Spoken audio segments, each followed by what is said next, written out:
In this video, I'm going to show you a really great tool that you can use to tame your low end, keep everything balanced in your mix, and just add more overall weight to the low end without things just getting out of control. When I was first starting out on my mixing journey, there were a lot of things that I tried to accomplish that were just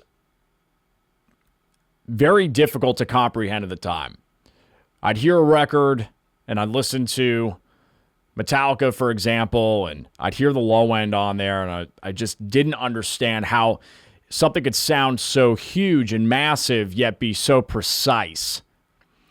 And as I went down the rabbit hole of research and reading and listening and talking with other mixing engineers and producers, I started realizing on my journey that there were some techniques that really separated the men from the boys, or the women from the gals, in this incredible industry that we call the music production industry, the recording arts, if you will.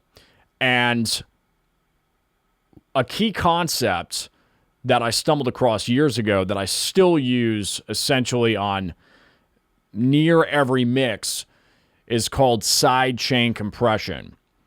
And I'm not going to go too much into the weeds with what this actually is, because it's a broad topic. We could spend literally hours diving into what this is, how you can use it in so many different contexts. But the first time that I learned about this was manipulating transients with low-end instruments, i.e. an electric bass guitar, for example, with a kick drum and a snare.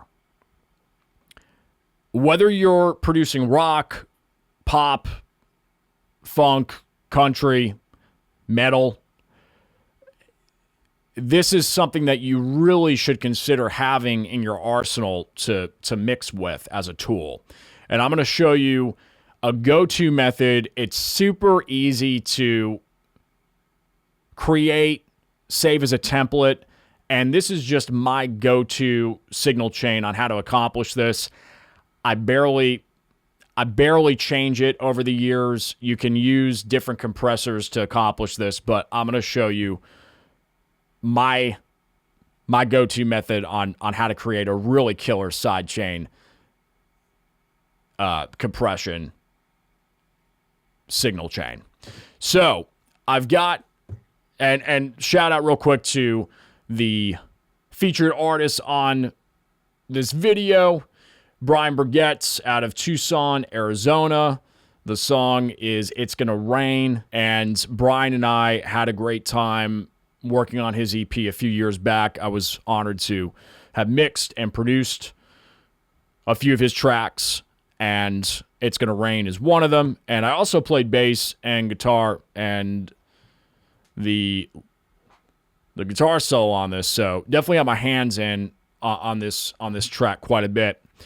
So let me play you kind of a verse and a chorus. You guys can get a vibe for what's happening here, and we'll kind of dissect what's happening with the drums and the bass, which really are manipulating a lot of what's happening in the song and the mix itself. I can do sip something strong from my cup. Lonely as hell. Yeah, lonely as hell.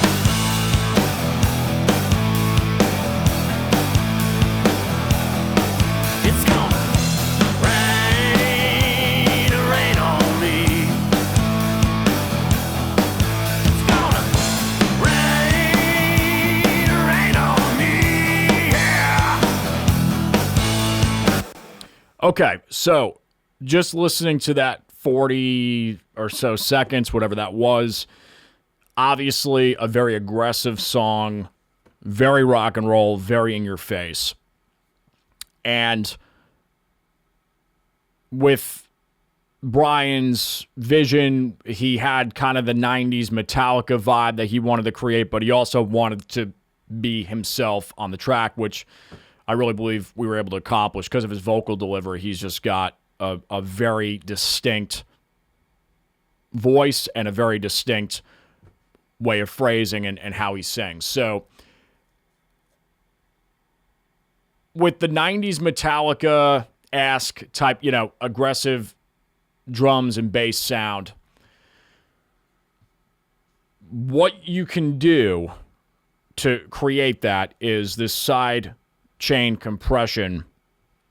What I've got here is a separate bus that I labeled kick, snare, key, and I have 3 separate faders on the sends of this kick all bus, which has a few things going on here, not to get too complicated with it, but I've got a separate kick high, which is a very like type of high 5K and above transient, just get that kick to poke out in the mix a little bit more on a separate fader. Got a snare and top and bottom mics, that's feeding to a snare all fader, and then a cross stick fader, which I used honestly as just a separate way to control what's happening in the verses. As you can see, I'm muted the snare mics in the verses and kept them open in the cross stick. Just a duplicated track. So these 3 elements are feeding this API 2500 compressor with this kick, snare, key keying in and triggering the bass track. So if I solo just drums and bass, you'll hear it, and I'll show you what's going on. And if you look at the relationship here between the faders, kick all is at unity gain, cross sticks at unity gain, snares lower, about -7 or so. Okay, -7.9, -8. And essentially what's happening is your kick transient is triggering the bass guitar to drop for, in this case, 0.2 seconds at a compression ratio of 1.5. Very, very soft attack and slow attack, so we're not nuking the bass. And the threshold, this is subtle. We're just taking off. I'll zoom in on the needle. We're just taking off about 0.5 dB on the bass. And you can see that. I hear it. If I take that out,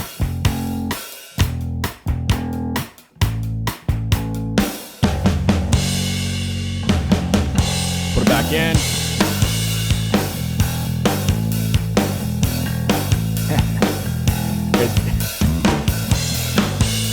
It makes me smile and chuckle because it's so subtle, yet it makes such a world of difference.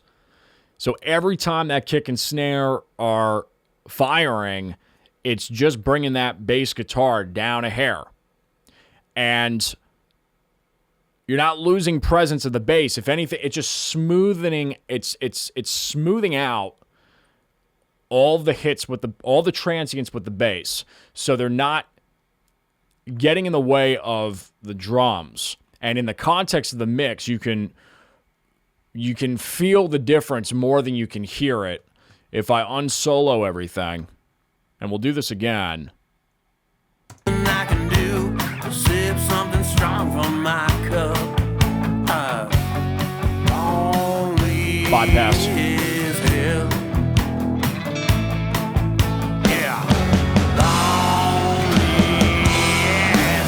Put it back in.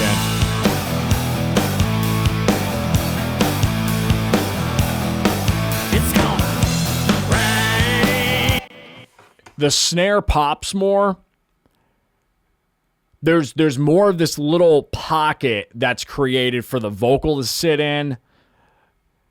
And in some ways, the bass is more pronounced, even though it's actually being dipped a little bit. It's really fascinating. I still to this day, I've been doing this now for over a decade. Still to this day, anytime that I start playing with parallel or a sidechain compression, paralleled, I just start geeking out because it's just so cool.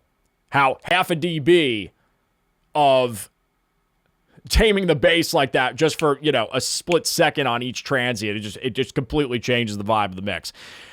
I'll show you how drastic you can get with this. You can really nuke it. That's very common in EDM and a lot of pop music. It's got kind of that swirling. Typically you're not doing that much with more organic music. With electronica, it's very, very pronounced. Listen to, they did a lot in dubstep back, 10 years ago, whatever it was, 15 years ago. So there's a lot of different methods you can use this for and how much you crank it. I'll show you on the threshold knob, and I'll go back to soloing, just kick or just drums and bass so you can hear it. We'll keep it in. I'll really crank it, and you'll hear the bass just kind of start to disappear. Let's go to the chorus. It'll be a little bit more pronounced.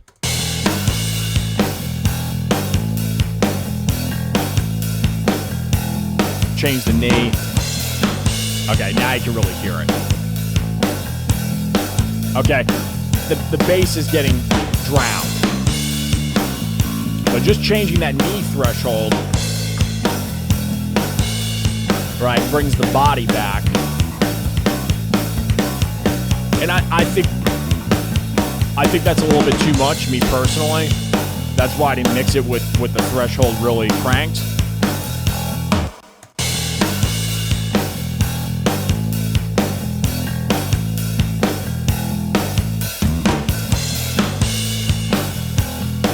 I kind of like it around there.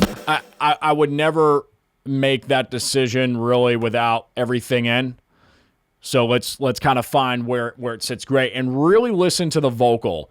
Listen to the vocal and where the vocal sits. And we're not even doing anything to the vocal. We're just manipulating how much bass is forward with each transient from the kick and the snare signals, and just watch what happens.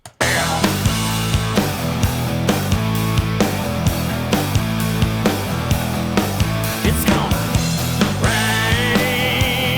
rain on me.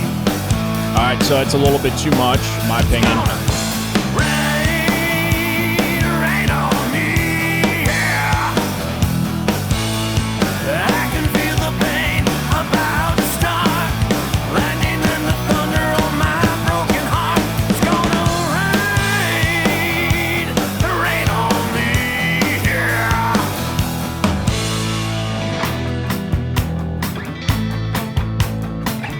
Again, it's just nudging it just a hair. And there's no formula. You always got to trust your ears, mix to taste. And sidechain compression, invaluable. I'll probably make some other videos on, I've done some videos, I believe, on parallel compression. I probably haven't done enough of them, so I'll make some more. But anytime that you can really, if you want this type of freedom in your mixing and you want this type of control, these are some auxiliary ways to do so. Leave a comment down below. Let me know your thoughts on if you've tried this before as far as sidechain compression. Thanks for tuning in. If you haven't subscribed yet to the channel, I highly encourage you to do so, as at this point, 80% of our watchers are not yet currently subscribed. So go ahead and hit that subscribe button if you haven't done so already. If you're already subscribed, thank you so much for being a part of the channel as we continue on this exciting journey. And I wish you the best with your project that you're working on. And other than that, we'll see you on the next video. Peace.